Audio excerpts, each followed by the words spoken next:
മാർപ്പാപ്പയ്ക്ക് പോലും ഇല്ലാത്ത വെളിപാടാണ് മോനെ നിനക്ക് കിട്ടിയേക്കുന്നതെന്നൊക്കെ പറഞ്ഞ് കളിയേക്കും. പക്ഷെ കന്യാസ്ത്രീമാരാണേലും നമ്മളോട് ചൂടാവും. അതെന്തിനാ നീ അറിയുന്നത്, അങ്ങനെയാണ് ഇങ്ങനെയാണ് എന്ന് ഹലോ ഹലോ ബ്രദറെ കേൾക്കാവോ? കേൾക്കാം. ബ്രദറെ ക്രൈസ്റ്റ്, എന്റെ പേര് ജോസഫ് എന്നാണ്. ഞാന് കോട്ടയത്താണ് എന്റെ വീട്. ഓക്കെ. ഞാൻ ബ്രദറിന്റെ വീഡിയോസ് ഒക്കെ കാണാറുണ്ട്. എല്ലാം വളരെ, അതായത് ഞാൻ റോമൻ കാത്തലിക് ആയിരുന്നു. ഞാനൊരു ചെറുപ്പകാലം തൊട്ട് പള്ളിയിലെ എല്ലാ കാര്യത്തിനും വളരെ ഇൻട്രസ്റ്റോട് കൂടി നിന്നൊരു ഒരാളായിരുന്നു. അതായത് നമുക്ക് വേദപാഠത്തിന് തൊട്ട് എല്ലാ കാര്യത്തിനും. പക്ഷെ അന്ന് മുതലുള്ള എന്റെ ഒരുപാട് സംശയമാണ് ഈ വിഗ്രഹാരാധനയെ കുറിച്ച്. ഞാൻ ആൾത്താരപാലനായിരിക്കുമ്പോഴും എനിക്ക് സംശയമാണ്. പക്ഷെ ഞാനിത് ചോദിക്കുമ്പോഴത്തേനും എല്ലാവരും അതാ പറയുന്നത്, ഞാൻ ഈ കന്യാസ്ത്രീമാരാണേലും നമ്മളോട് ചൂടാവും. അതെന്തിനാ നീ അറിയുന്നത്, അങ്ങനെയാണ് ഇങ്ങനെയാണ് എന്ന് വ്യക്തമായ ഒരു ഉത്തരം എനിക്ക് അന്നും കിട്ടുന്നില്ല. പക്ഷെ ഞാൻ ബൈബിള് വായിക്കും തോറും ഇത് ഭയങ്കര സംശയമാണ്. എപ്പോഴും എനിക്ക് അപ്പനോടും അമ്മയോടും ചോദിച്ചിരിക്കുമ്പോൾ അപ്പനോട് അവര് പറയും, എടാ എന്നും എനിക്കറിയത്തില്ല, അത് വിഗ്രഹമൊന്നുമല്ല, അങ്ങനെയല്ല ഇങ്ങനെയല്ല എന്ന് പറഞ്ഞ് എന്നെ ഒഴിവാക്കി വിടുമായിരുന്നു. ഇതാ അപ്പം ബ്രദറെ, ഞാനപ്പം ഞങ്ങളുടെ നാട്ടിൽ അപ്പം ഈ പെന്തിക്കോസുകാരുടെ പ്രാർത്ഥനയുണ്ട്. അപ്പം അപ്പൊ എന്നോട് പറഞ്ഞേക്കുന്ന അവരുമായിട്ടൊന്നും വലിയ കുമ്പനിക്ക് പോകരുത്, കാരണം ഇവർക്കെല്ലാം പേടിയുണ്ടായിരുന്നു. അപ്പൊ ഞാൻ പെന്തിക്കോസുകാരുമായിട്ട് പോവോ, അങ്ങോട്ട് പോവോ, അവരുമായിട്ടൊന്നും പോകില്ല. ബൈബിള് വായിക്കുകയും ചെയ്യുന്നു, അങ്ങോട്ട് ടെൻഷനാണ്. പിന്നെ എനിക്ക് സത്യം പറഞ്ഞ എനിക്ക് പള്ളിയിൽ പോകുമ്പോ എനിക്ക് പേടിയാ. ഇത് ഞാൻ വചനത്തിലൊന്ന് പറയുന്നു, പക്ഷെ അച്ഛന്മാരൊന്ന് പറയുന്നു. അതായത് എന്റെ വീട് പള്ളിയുടെ തൊട്ടടുത്താണ്. അപ്പം ഒരു ദിവസം തന്നെ ചിലപ്പോൾ കുർബാനയ്ക്ക് ആളില്ലാത്തപ്പോൾ 1ഉം 2ഉം കുർബാനയ്ക്ക് വരെ ഞാൻ അറ്റൻഡ് ചെയ്ത് പള്ളിയിലെ എല്ലാ കാര്യത്തിനും നിൽക്കുക. പക്ഷെ അപ്പം ഇതൊക്കെ വായിച്ചു തുടങ്ങി കഴിഞ്ഞപ്പോൾ എനിക്ക് ഭയങ്കര സംശയമായി. ഇതല്ല സത്യം എന്ന് എന്റെ മനസ്സിൽ പറയുന്നുണ്ട്. പക്ഷെ ഞാൻ ആ നാട്ടിൽ ആരോടും ചോദിക്കാൻ പറ്റത്തില്ല. സിസ്റ്റർമാരോട് ചോദിച്ചാൽ അന്നേരം അച്ഛൻ്റെ അടുത്ത് പറഞ്ഞിടും. അച്ഛൻ്റെ അടുത്ത് ചോദിച്ചാൽ എന്റെ അച്ഛന്മാരോട് ചോദിച്ചു കഴിഞ്ഞപ്പോൾ തന്നെ അച്ഛന്മാര് അതായത് എടാ ഇത് വിഗ്രഹമല്ല, ഇത് നമ്മൾ വണങ്ങുന്നേ ഉള്ളൂ എന്ന് പറയുന്നുണ്ട്. പക്ഷെ ആ സമയത്താണ് ഈ കുരിശുമലയുടെ നമ്മുടെ ഈസ്റ്ററിന്റെ എന്ന് എന്നോട് പറഞ്ഞു, തട്ടലിരിക്കുന്ന നമ്മുടെ കർത്താവിനെ ഇങ്ങനെ മരിച്ച് അടക്കി പെട്ടിക്കകത്ത് വെച്ചിരിക്കുന്ന ഒരു ഇതുണ്ട്, അതായത് മരിച്ചു കിടക്കുന്നത്. അതെടുത്ത് ബ്രദർ റോമൻ കത്തോലിക്കാണോ? അതെ അതെ അതെ അതെ. അപ്പം അറിയാലോ, അപ്പം പൂവൊക്കെ വെച്ച് കർത്താവിനെ നമ്മൾ അടക്കിയിട്ട് നമ്മൾ കർത്താവിനെ മുത്തുന്നുണ്ട്. അപ്പൊ ഞാൻ അവർക്ക് ദൈവമേ, ഞാൻ വായിച്ചേക്കുവാണ്, ബൈവചനം വായിച്ചേക്കുമെന്ന്, ഇതൊന്നും ശരിയല്ല. അതായത് അനശ്വരനായ ദൈവത്തെ നമ്മള് മനുഷ്യനോടോ അത് മൃഗങ്ങളോടോ സദൃശ്യമുള്ള രൂപമാക്കി വെച്ചേക്കുന്നത്. ഇതിനെ കർത്താവാന്നും പറഞ്ഞ് വിശ്വാസികളെല്ലാം ഒന്നും മുത്തുമ്പോഴും ഇതിന് ധൂപം കാണിക്കുമ്പോഴും എനിക്ക് മനസ്സിൽ ഭയങ്കര കുറ്റബോധം. ഞാൻ ആരോട് പറയും, ഇത് ശരിയല്ല. അപ്പൊ ഞാനൊരു 8ാം ക്ലാസ്സിലും 9ാം ക്ലാസ്സിലാണ് പഠിക്കുന്ന സമയത്ത്. ശരി. സ്കൂളിൽ പഠിക്കുന്നത്. അപ്പൊ എനിക്ക് മനസ്സിലായി ഇത് ശരിയല്ലെന്ന് എനിക്ക് മനസ്സിലായി. അങ്ങനെ ഇരിക്കുമ്പോഴാണ് ഞാൻ ഈ പെന്തിക്കോസുകാരുടെ അവരുടെ പ്രാർത്ഥന നടക്കുന്നിടത്ത് പോയി ഞാനിങ്ങനെ നിൽക്കും. അപ്പം ഞങ്ങൾ കളിക്കുന്നിടത്തൂടെയാണ് ഇവർ ഈ പ്രാർത്ഥന കഴിഞ്ഞ് വരുന്നത്. പക്ഷെ ഇവരുടെ മുഖത്ത് ഒരു പ്രസന്നത. അപ്പൊ ഇവരുടെ പാട്ടെല്ലാം കേൾക്കും, എല്ലാം യേശുവിനെ കുറിച്ചുള്ള പാട്ടും പ്രസംഗങ്ങളുമാണ്. അപ്പൊ എനിക്ക് ഭയങ്കര സംഭവം. അപ്പം ഇത് തന്നെയാണ് സംശയം. പക്ഷെ ഈ അമ്മമാരിറങ്ങി വരുമ്പോൾ ബ്രദറെ ഞാൻ ശ്രദ്ധിച്ചിട്ടുണ്ട്, ഇവരുടെ മുഖം ഭയങ്കര ശോഭപൂർണ്ണമായിരിക്കും. ഈ പ്രാർത്ഥന കഴിഞ്ഞ് വരുന്ന എല്ലാവരും ഞാൻ ശ്രദ്ധിച്ചിട്ടുണ്ട്. നമ്മുടെ പള്ളിയിൽ നിന്ന് ഇറങ്ങി വരുന്നേക്കാളും വളരെ ശോഭാപൂർണ്ണമായിരിക്കും ഇവരുടെ മുഖം. അത് ഒരു പ്രത്യേകത. അന്ന് എനിക്ക് അറിയത്തില്ലായിരുന്നു ഇത് പരിശുദ്ധാത്മാവ് വരുന്ന കഴിയുമ്പോഴത്തേനുള്ള ആ പ്രസാദം ഉണ്ടല്ലോ മുഖത്തുള്ള, പരിശുദ്ധാത്മാവ് ഉള്ളൊരു വ്യക്തി. അത് എനിക്ക് അപ്പൊ എനിക്ക് മനസ്സിലായി ഇതിലെന്തോ ഒരു കാര്യമുണ്ടെന്ന്. നമുക്കിതിനൊരു ആൻസർ ഇല്ല, അന്നും ഇല്ല. ഞങ്ങൾ ഹൈ റേഞ്ചിലാണ്, വാഗമണിലാണ് എന്റെ വീട്. അതിനുശേഷം ഞാൻ കോട്ടയത്തേക്ക് പപ്പായ്ക്ക് അവിടുന്ന് സ്ഥലം പറ്റി ഞങ്ങൾ കോട്ടയത്ത് കുറവലങ്ങാട്ടേക്ക് വന്നു. അപ്പൊ കുറവലങ്ങാട്ട് നിന്ന് അന്ന് എന്റെ സംശയമുണ്ട്. അപ്പം കുറവലങ്ങാട് പള്ളി മുത്തിയമ്മയുടെ പള്ളി എന്നാണ് പറയുന്നത്, മാതാവിന്റെ പള്ളി. മാതാവ് പ്രത്യക്ഷപ്പെട്ട പള്ളി എന്നൊക്കെയല്ലേ കുറവലങ്ങാട് പറയുന്നത്.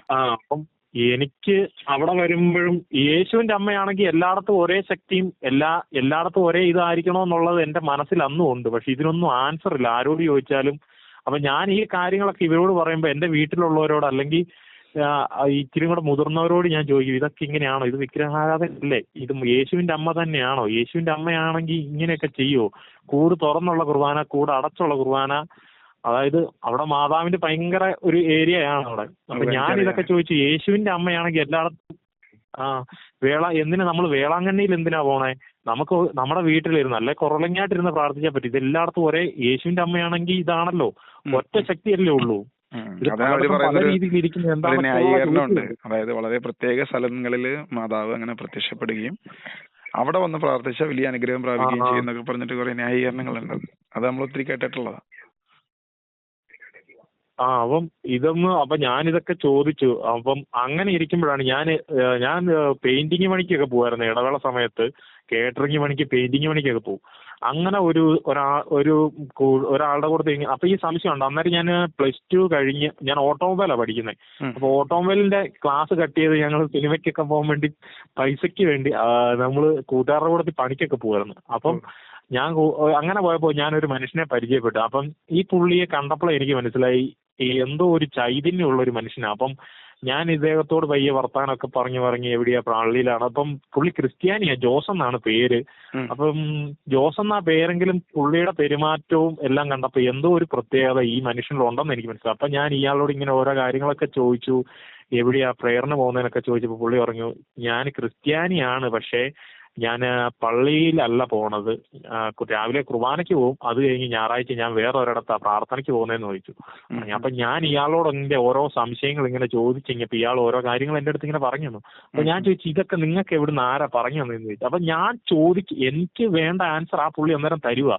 എടാ, വിഗ്രഹമാണ്, ഇതിന്റെ ഒന്നും പുറകെ പോകരുത്, നമ്മൾ വചനാധിഷ്ഠാനത്തിൽ മാത്രമേ ജീവിക്കാവുള്ളൂ. അപ്പൊ ഞാൻ ചോദിച്ചു, നിങ്ങൾക്ക് ഇതൊക്കെ ആരാ പറഞ്ഞു തരുന്നതെന്ന് ചോദിച്ചു. അപ്പൊ എന്റെ അടുത്ത് പറഞ്ഞു, തൃപ്പൂണിത്തറ അടുത്തൊരു ബ്രദറുണ്ട്, അപ്പൊ ആ ബ്രദറിന്റെ അടുത്താ നീ വരാൻ പറഞ്ഞു. ഞാൻ അങ്ങനെ ആ ബ്രദറിന്റെ അടുത്ത് ചെന്ന് കഴിഞ്ഞപ്പോഴാണ് എനിക്ക് അന്ന് മുതലുള്ള സംശയങ്ങൾ അപ്പൊ എനിക്ക് ഉത്തരം തന്നെ. പുള്ളി ഒരു പെന്തിക്കോസുകാരനല്ല, പുള്ളി ഇൻഡിപെൻഡന്റ് ആയിട്ട് വചനം പറയുന്നു, ഒരു സഭയിലെ അംഗമല്ല. ആള് ബൈബിൾ വെച്ചിട്ടാണോ പറഞ്ഞത്? ദൈവവചന അടിസ്ഥാനത്തിലാണ് ആള് ഈ മറുപടി പറഞ്ഞത്. പറഞ്ഞു, മോനെ നീ എന്റെ അടുത്ത് ഞാൻ വിഗ്രഹാരാധനയെ കുറിച്ച് ചോദിച്ചപ്പോൾ പുള്ളി പറഞ്ഞു. അപ്പം നമ്മളിപ്പോ എന്താണ് വിഗ്രഹം? അന്നാണ് എനിക്ക് മനസ്സിലാകുന്നത്, ക്രിസ്തു യോഹന്നാന്റെ സുവിശേഷത്തിലെ വാക്യമില്ലേ, ദൈവം ആത്മാവാണ്, ആത്മാവിലും സത്യത്തിലുമാണ് ആരാധിക്കേണ്ടത്, നമ്മൾ ഒരു ആരാധനയുടെയും ഒരു നേർച്ച കാഴ്ചയുടെയും പുറകെ പോകണ്ടെന്നൊക്കെ അദ്ദേഹം എന്റെ അടുത്ത് പറഞ്ഞു തന്നു. അപ്പൊ ഞാനിതെല്ലാം വായിച്ചു. എനിക്ക് എന്നിട്ട് വചനങ്ങളെല്ലാം പറഞ്ഞു തന്നു. അപ്പൊ അവിടുത്തെ ആരാധനയെല്ലാം നമ്മുടെ ഭയങ്കര പാട്ടും പ്രാർത്ഥന ആരാധനകൾ, ഡെലിവറൻസുകൾ സംഭവിക്കുന്നു, അങ്ങനെ ഈ കുറെ കാര്യങ്ങൾ. അപ്പൊ എനിക്ക് കുറെ സത്യം മനസ്സിലായി, ഇതാണ് സത്യം എന്ന് മനസ്സിലായി. അങ്ങനെ കുറച്ചു നാൾ കഴിഞ്ഞ് പുള്ളി എന്നോട് പറഞ്ഞു, സ്നാനപ്പെടണമെന്ന് പറഞ്ഞു. സ്നാനപ്പെട്ടോ, പക്ഷെ നീ കുർബാന കൂടിയിട്ട് നിങ്ങൾ, കാരണം പുള്ളിയുടെ സഭയിലേക്ക് വിളിക്കുമല്ലോ, സഭയല്ല ശരിക്കും പറഞ്ഞ ആ പുള്ളിയുടെ വീട്ടിലൊരു 4-5 ബ്രദർമാർ കൂടിയിരുന്ന് ദൈവവചനം പഠിപ്പിക്കുന്നു, അതുപോലെ തന്നെ വരുന്നവർക്ക് ശുശ്രൂഷ ചെയ്യുന്നു. പെന്തിക്കോസ് സഭയിൽ ഞാൻ പോയിട്ടില്ലാത്തതുകൊണ്ട് എനിക്ക് അറിയത്തില്ല, ഞാൻ അവിടെ അങ്ങനെയാണ് കണ്ടത്. അപ്പൊ പെന്തിക്കോസ് സഭയിൽ അങ്ങനെയാണോ എന്ന് എനിക്ക് അറിയത്തില്ല. അപ്പൊ ഞാൻ കണ്ടത് അങ്ങനെയാണ് അത്. പക്ഷെ അത് പരിശുദ്ധാത്മാവ്. ഞാൻ കുറെ നാൾ പുള്ളിയുടെ കൂടത്തെ. അപ്പം വീട്ടുകാർക്കെല്ലാം സംശയം, ഞാൻ എവിടെ പോവാണ്, ഇവൻ കൈവിട്ട് പോവോ? അപ്പൊ ഞാൻ വീട്ടിൽ വന്ന് ഈ സംശയിക്കെല്ലാം ഇവരുടെ അടുത്ത് മറുപടി പറയാം.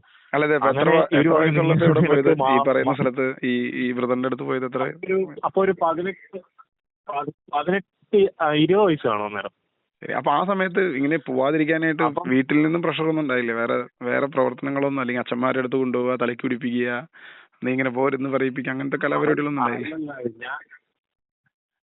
അതുകൊണ്ട് ബ്രദറെ, അത് പറയാമോ? അപ്പം ഞാൻ അങ്ങനെ പോയി, എനിക്ക് സത്യമെല്ലാം മനസ്സിലായി. അപ്പൊ ഞാൻ വീട്ടിൽ വന്ന് ഇതെല്ലാം പറഞ്ഞപ്പോ അവര് പറഞ്ഞു, എടാ നിനക്ക്, അപ്പൊ എന്റെ അമ്മയുടെ ആങ്ങളെ അച്ഛനാണ്. അപ്പം പിന്നെ കന്യാസ്ത്രീമാരുണ്ട് കുടുംബത്തിലെല്ലാം, അവർക്കൊന്നും ഇല്ലാത്ത വെളിപാടാന്ന് പറഞ്ഞ് ഇവരെല്ലാം എന്നെ കളിയാക്കും. മാർപ്പാപ്പയ്ക്ക് പോലും ഇല്ലാത്ത വെളിപാടാണ് മോനെ നിനക്ക് കിട്ടിയേക്കുന്നതെന്നൊക്കെ പറഞ്ഞ് കളിയാക്കും. പക്ഷെ ഇവരുടെ അടുത്ത് ആരുടെ പറയും, ഇവര് വിശ്വസിക്കല്ലേ, വിശ്വസിക്കാത്തത് നമ്മൾ അംഗീകരിക്കാതെ വരുമ്പോൾ എനിക്കൊരു ദേഷ്യം ഉണ്ടല്ലോ, ഇതാണ് സത്യം എന്ന് എനിക്ക് അറിയാം. അങ്ങനെ എനിക്ക് പിന്നെ ഞാൻ ഈ ബ്രദറിന്റെ അടുത്ത് പോയി. ഈ പുള്ളി എനിക്ക് ഒരു സത്യവേദ പുസ്തകം തന്നു.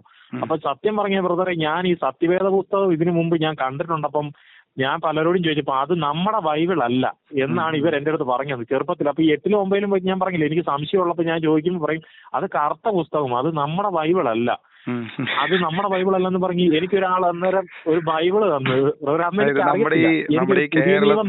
കേരളത്തിലെ ഈ കുഞ്ഞു ക്രിസ്ത്യാനികളുടെ, അതായത് സാധാ സഭയുടെ കൂടെ മാത്രം നിൽക്കുക പള്ളി ക്രിസ്ത്യാനികളുടെ ഒരു പ്രത്യേകതയാണ്. അത് കറുത്ത വേദപുസ്തകം, മറ്റേത് ചുമന്ന വേദപുസ്തകം. നമ്മുടെ ഈ കേരളത്തിൽ POC ബൈബിൾ ഈ ചുമപ്പ കളറിലൊക്കെ ഉള്ളത്, ബാക്കിയുള്ള പല കളറിലുള്ള പല രീതിയിലുള്ള പുറമട്ടികളുണ്ട്. പക്ഷെ ഇതൊന്നും ഒരു പ്രശ്നമല്ല അവർക്ക്. പിന്നെ ഇവര് പറയുന്നൊരു സാധനമുണ്ട്, അതായത് പൊതുവായിട്ട് സഭകളെല്ലാം ഒരുപോലെ അങ്ങോട്ടും ഇങ്ങോട്ടും റെസ്പെക്ട് ചെയ്ത്, അതായത് ചില ബുക്കുകളെ കുറിച്ച് തർക്കങ്ങളുണ്ട്. ഇപ്പൊ ഈ പറയുന്ന POC ബൈബിളും സത്യവേദപുസ്തകവും തമ്മിലും നമ്മൾ മറ്റേത് വെർഷൻസ് എടുത്ത് നോക്കിയാലും ഈ ഒരു 7 ബുക്കുകൾ തമ്മിൽ, അത് പഴയ നിയമത്തിന്റെ ബുക്കുകളാണ്. പുതിയ നിയമത്തിന്റെ ബുക്കുകൾ 27 ബുക്കുകൾ ആർക്കും ഒരു സംശയമില്ല. ലോകത്തുള്ള സകല ക്രിസ്ത്യാനികളും 27 ബുക്കും ഒരുപോലെ യൂസ് ചെയ്യുന്ന, ആകെ ഹെർമാസന്റെ ഇട എന്ന് പറഞ്ഞൊരു ബുക്ക് മാത്രമാണ് പുതിയ നിയമത്തിൽ ചില സഭകൾ അത് കൂടുതലായിട്ട്, അതായത് ദൈവവചനമായിട്ട് അംഗീകരിക്കുന്ന, അത് വളരെ നിസ്സാര സഭകളാണ് അതൊക്കെ ഉള്ളത്. പക്ഷെ എന്നാൽ പോലും നമ്മൾ ഇവിടെ ഉണ്ടാക്കുന്ന ഒരു തെറ്റിദ്ധാരണ എന്താണെന്ന് വെച്ച് കഴിഞ്ഞാൽ മറ്റേത് വേറെന്തോ പ്രശ്നമാണ്. ഇപ്പൊ സത്യവേദോസ്തം അല്ലെങ്കിൽ ആ ബൈബിൾ എന്തോ വലിയ പ്രോബ്ലം ഉള്ള ബൈബിളാണ്, അത് എടുക്കരുത്, തുടരുത്. അതിന്റെ കവറാണല്ലോ. അപ്പൊ ഞാനും ചെറുപ്പത്തിൽ ഓർത്തന്നെ ശരിയായിരിക്കും, അത് തെറ്റായിരിക്കും എന്ന് ഞാനും ചെറുപ്പത്തിൽ ഓർത്തു. അത് കഴിഞ്ഞാൽ ഈ അപ്പൊ പുള്ളി സ്ട്രിക്റ്റ് ആണ്. എന്നും വചനം ചോദിക്കും, പ്രസംഗത്തിനിടയ്ക്ക് നമ്മളെ വിളിച്ച് ചോദിക്കും, മനസ്സിലായോ. ഇവൻ കൈയിട്ട് പോകും. ഞാനപ്പോ പറയും ഞാൻ ആ ബ്രദറിന്റെ കൂട്ടത്തിൽ പോകും. അപ്പൊ നമ്മള് ഭയങ്കര തീഷ്ണതയിലാണ് നിൽക്കുന്നത്. വചനം പഠിക്കും. ഓരോ ഞായറാഴ്ച വരുമ്പോൾ കുർബാന കഴിഞ്ഞു, ഒന്നെങ്കിൽ ചിലപ്പോൾ കുർബാന കൂടാൻ പറ്റിയല്ല, ചിലപ്പോൾ അതിന് മുമ്പ് ഞാൻ ആ പുള്ളിയുടെ അടുത്തേക്ക് പോകും. അവിടെ 7 മണിക്ക് പ്രയർ തുടങ്ങും. അപ്പം വീട്ടിൽ നിന്നൊരു 35 കിലോമീറ്റർ ഉണ്ട്. അപ്പൊ ഞാൻ ബൈക്കിൽ പോകും. അപ്പം എന്റെ വീട്ടുകാർക്ക് മനസ്സിലായി ഇവൻ ഇങ്ങനെ പോയാൽ ശരിയാകുകയെന്ന് മനസ്സിലായി. അങ്ങനെ പക്ഷെ ഇവരാരും പറഞ്ഞാൽ ഞാൻ കേൾക്കത്തില്ല കേട്ടോ. ഞാൻ പള്ളിയിൽ വരും, പക്ഷെ ഈ വിഗ്രഹത്തിന്റെ പുറകെ ഒന്നും ഞാൻ വരത്തില്ല. കുർബാന കൂടും, പക്ഷെ കുർബാന സത്യമുള്ള കാര്യമാണ് അറിയാറ്. കുർബാനയ്ക്ക് പോകും കേട്ടോ, കുർബാനയ്ക്ക് പോകും. അത് കഴിഞ്ഞ് കുർബാനയ്ക്ക് പോകും. അപ്പൊ അത് കഴിഞ്ഞ് ഞാന് ഇങ്ങനെ അങ്ങനെ ഒരു ദിവസം കന്യാസ്ത്രീമാർ ഈ വീട് സന്ദർശനം. അപ്പം എന്റെ അമ്മ നേരത്തെ പറഞ്ഞിട്ടുണ്ടായിരുന്നു അറിയത്തില്ല. അപ്പൊ ഞാൻ എന്റെ അടുത്ത് ആ മറ്റേ ബ്രദർ പറഞ്ഞായിരുന്നു, എടാ നീ ഒരിക്കലും ആരോടും തർക്കിക്കരുത്, സഭയായിട്ട് വരുന്ന ആരോടും, അതായത് നിന്നോട് തർക്കിക്കുന്നവരോട് ആരോടും തർക്കിക്കരുതെന്ന് പറഞ്ഞു. അപ്പൊ ഞാൻ സൈലന്റ് ആയിട്ട് നിൽക്കുന്നു, ഇവര് വന്ന് പ്രാർത്ഥിക്കുന്നു. അപ്പൊ ഓരോ കാര്യങ്ങളൊക്കെ ചോദിച്ച് ഇവര് ഇങ്ങനെ കുത്തി ചോദിച്ചു കഴിഞ്ഞപ്പോ അപ്പൊ ഇവരോട് ചെറിയ സംശയങ്ങൾ ചോദിച്ചു കഴിഞ്ഞപ്പോഴത്തേനും ഇവര് വിഗ്രഹാരാധന ശരിയാന്നുള്ള രീതിയിൽ വാദിക്കുക. അപ്പൊ ഞാനിതെല്ലാം പഠിച്ച് ഞാൻ ബുക്കിനകത്ത് എഴുതി വെച്ച പഠിച്ചത് എന്റെ ഇരിപ്പുണ്ടോ. അപ്പൊ ഞാൻ ഇതൊക്കെ വെച്ച് ഇവരോട് ചോദിച്ച് ഇവരെ അവിടെ വെച്ച് മുട്ടുകുത്തിച്ച് ഞാൻ. പക്ഷെ ഇവര് മുട്ടുകുത്തിച്ച് കഴിഞ്ഞപ്പോ ഇവർക്ക് പറയാൻ വാക്യങ്ങളില്ല. ഇത് ഒരിടം കൊണ്ട് ഇവര് പറയുന്നത് ചെയ്യുന്നില്ല. ഇവര് പിച്ചള സർപ്പത്തെ ഉണ്ടാക്കിയ കാര്യമൊക്കെ എന്റെ അടുത്ത് പറഞ്ഞു, എടാ കർത്താവ് ഉണ്ടാക്കാൻ പറഞ്ഞിട്ടുള്ള കാര്യമൊക്കെ നിനക്ക് അറിയാവുന്നല്ലേ. ഞാൻ ചോദിച്ചു ശരിയാ, കർത്താവ് ഉണ്ടാക്കാൻ പറഞ്ഞിട്ടുണ്ട്. അപ്പൊ അത് എന്തിന്റെ പ്രതീകമാണെന്നുള്ള കാര്യമൊക്കെ, പക്ഷെ ഇവരോർത്തില്ല എനിക്ക് ഇത്ര അറിയാന്നുള്ള കാര്യം. ഇപ്പൊ ഞാൻ ചോദിച്ചു, അപ്പം പിച്ചള സർപ്പത്തെ ദൈവം അപ്പത്തെ എന്തുകൊണ്ട് നശിപ്പിച്ച് കളയാൻ പറഞ്ഞെന്ന് ചോദിച്ചു. ദൈവം എന്റെ ബ്രദറെ പുള്ളിക്കാറ്റി അങ്ങോട്ട് എന്നാ പറയുന്ന ചൂടായി വിളറി.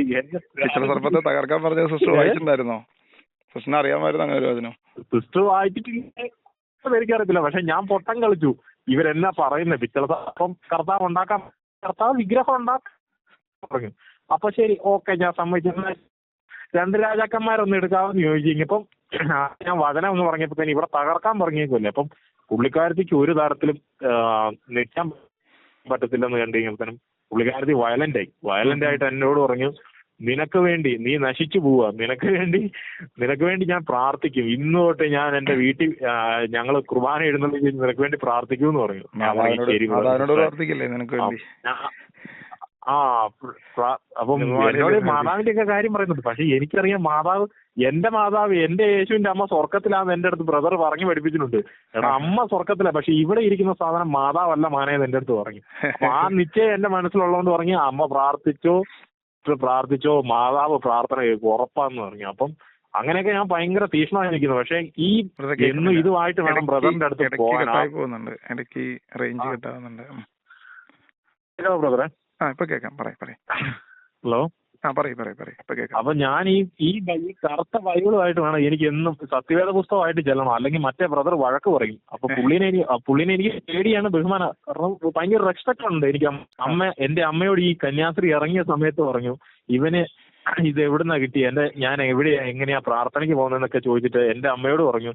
അത് കഴിഞ്ഞ കേട്ടോ എനിക്ക് മനസ്സിലാകും. അപ്പൊ ഞായറാഴ്ച ഞാൻ പ്രാർത്ഥനയ്ക്ക് പോകാൻ നോക്കിയിട്ട് തന്നെ എന്റെ ബൈബിള് കാണുന്നില്ല, സത്യവേദ പുസ്തകം കാണുന്നില്ല. എനിക്കാണ് സങ്കടം. ഞാനാണ് തപ്പി മടുത്തു. അപ്പം ഞാനവർക്ക് ഇത് ആരെടുത്തോണ്ട് പോയി, ഈ സാധനം ഇവരായിരിക്കില്ലെന്ന് എനിക്കറിയാം.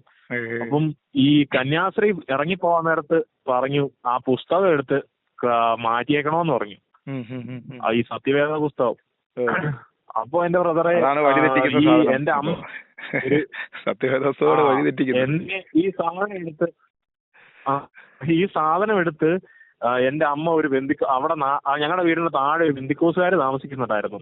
അവർക്ക് കൊടുത്തെന്നാണ് അമ്മ പറഞ്ഞത്. ഞാനിങ്ങനെ തപ്പി എനിക്ക് ദേഷ്യം വന്ന് ഞാനിവിടെ വീട് മൊത്തം അരിച്ചു തപ്പുക. അവസാനം അമ്മ പറഞ്ഞു ഞാൻ എടുത്ത് ഇങ്ങനെ കൊടുത്തതാന്ന് പറഞ്ഞു.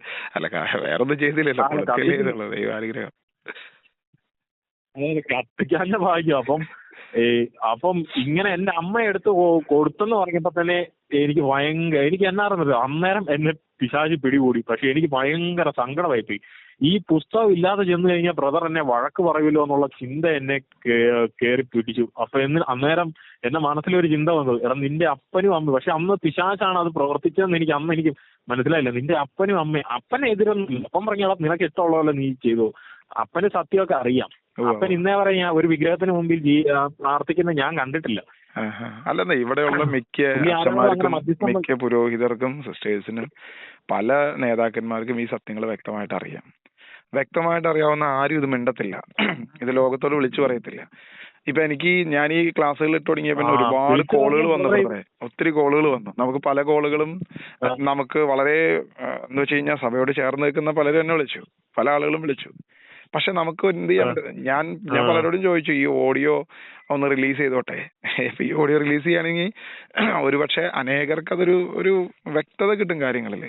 പക്ഷെ അവർക്കൊക്കെ ചിലവർക്കൊക്കെ ഒരു ഭയമാണ്. കാരണം അവരുടെ പേഴ്സണൽ ആയിട്ടുള്ള ഒരു കാര്യം ഇപ്പൊ ഈ ബ്രദർ പറയുന്ന സംഭവം ഞാൻ നോക്കുമ്പോ ഇതിപ്പോ ഒരു ഓഡിയോ, ഇപ്പൊ നമ്മളിപ്പോ ഓഡിയോ റെക്കോർഡ് ചെയ്ത് ഈ സംഭവം ഒന്ന് റിലീസ് ചെയ്യുകയാണെങ്കിൽ തന്നെ ഒരുപാട് പേർക്ക് ചിലപ്പോൾ അതൊരു ബോധ്യം കിട്ടും. കാരണം ഇതേ ലൈഫിൽ തന്നെയുള്ള എത്ര പേരുണ്ടെന്ന് അറിയാമോ ബ്രദറെ ഇങ്ങനെ ആഗ്രഹിക്കുന്ന, അല്ലെങ്കിൽ ഇതുപോലെ കർത്താവിനെ അറിയാം.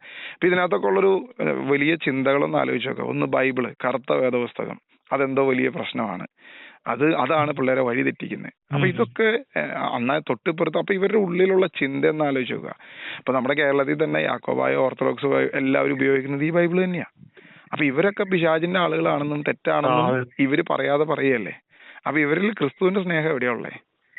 ഈ പറയുന്ന സിസ്റ്റേഴ്സിലാണെങ്കിലും ഈ അച്ഛന്മാരിലാണെങ്കിലും ക്രിസ്തുവിന്റെ സ്നേഹം എവിടെയുള്ളത്? കാരണം സഹോദരനെ, നിന്റെ അയൽക്കാരനെ സ്നേഹിക്കാനാ പറഞ്ഞത്, സഹോദരനേക്കാൾ അധികം. ആ ഒരു രീതിയിലല്ല, അയൽക്കാരനെ. ഇവർക്ക് ഈ വിജാതീയ ആരാധനകൾ മുഴുവൻ കൊണ്ടുവന്ന് കേരളത്തില് ചർച്ചകളിൽ കയറ്റാം. പോണം, നമ്മുടെ സ്വന്തമാണെന്ന് പറഞ്ഞ് ഇങ്ങിന്റെ അകത്ത് കയറ്റും. പക്ഷെ ഈ വിജാതീയ ആരാധനകൾ മുഴുവൻ കയറ്റുന്നവര് ക്രിസ്ത്യാനി എന്ന് പറയുന്നവന്റെ ബൈബിള് കാണുമ്പോൾ ഹാലിളകും. ഏത് സത്യവേദോത്സവം കാണുമ്പോൾ ഹാലിളകും. എന്താ ഇതിനൊക്കെ ചെയ്യാ? നമ്മൾ എന്താ പറയാ? ഒരുപാട് പിള്ളേര് പോവാ. അതായത് ഇവർക്ക് ആർക്കും വിശ്വാസം ഇല്ല. എല്ലാരും ഒരു 50% ആളുകള്, എനിക്ക് മനസ്സിലായ ഒരു കാര്യം എന്ന് പറയുമ്പോൾ, ഒരു 50% ആളുകള് ഇതിനോടൊരു നിസ്സംഗതാഭാവം, വലിയ താല്പര്യമൊന്നും ഇല്ലാതെ ഇങ്ങനെ നിൽക്കുന്നുണ്ട്. പക്ഷെ ഒത്തിരി ആളുകള് ഇതിന്റെ ഉള്ളിൽ തന്നെ, ഇപ്പൊ ഈ സഭയുടെ ഉള്ളിൽ തന്നെ നിൽക്കുന്ന ഒരുപാട് യുവാക്കൾക്ക് സത്യം അറിയാം. അവരിപ്പോ ചർച്ചിൽ പറഞ്ഞു കഴിഞ്ഞാൽ അവരുടെ വിവാഹമായി ബന്ധപ്പെട്ട കാര്യങ്ങള് ഇതിനൊക്കെ വലിയ തടസ്സം ഉണ്ടില്ല. പറഞ്ഞു വരണമെങ്കിൽ പാടാ പുറത്തെ. അതായത് മനസ്സിലാക്കി ഇതിനകത്തൊന്ന് ചാടി വരണമെങ്കിൽ പാടാണ്. അല്ല, ഇതിനകത്ത് ചാടണ്ടെന്ന്, ഇവിടെ തന്നെ നിൽക്കട്ടെ, വിശുദ്ധിയിൽ ജീവിക്കട്ടെ. നമ്മളതാ ഉദ്ദേശിക്കുന്നുള്ളൂ. ചാടിക്കുന്നൊരു പരിപാടി നമുക്കില്ലല്ലോ. ഞാൻ പറയുന്നത് ഈ സഭയിൽ തന്നെ നിൽക്കണം, വേറെ എങ്ങും പോകരുത്. നമ്മള് എന്തിനാ ഈ ചാടി പോയിട്ട് തന്നെ കാണിക്കാനാ? ബ്രദർ ഇപ്പൊ ചാടിപ്പോയോ? വേറെ എവിടെയെങ്കിലും പോയായിരുന്നോ? പിന്നെ വേറെ ഏതെങ്കിലും സഭയിൽ പോയോ? ഇല്ല, ഒരു സഭയിലും പോയില്ല. ഞാൻ ഇവിടെ നിന്നുകൊണ്ട് കുർബാന സ്വീകരിക്കും, അതിന് മുകളിലുള്ള ഒരു പരിപാടിക്ക് ഞാൻ പോകത്തില്ല. അപ്പൊ ഇവിടെ നിന്നുകൊണ്ട് തന്നെ നമുക്ക് കർത്താവിന്റെ വചനം അനുസരിച്ച് ജീവിക്കാൻ പറ്റുമെന്ന് ബ്രദർ ഇത്രയും വർഷമായിട്ട് തെളിയിച്ചില്ലേ?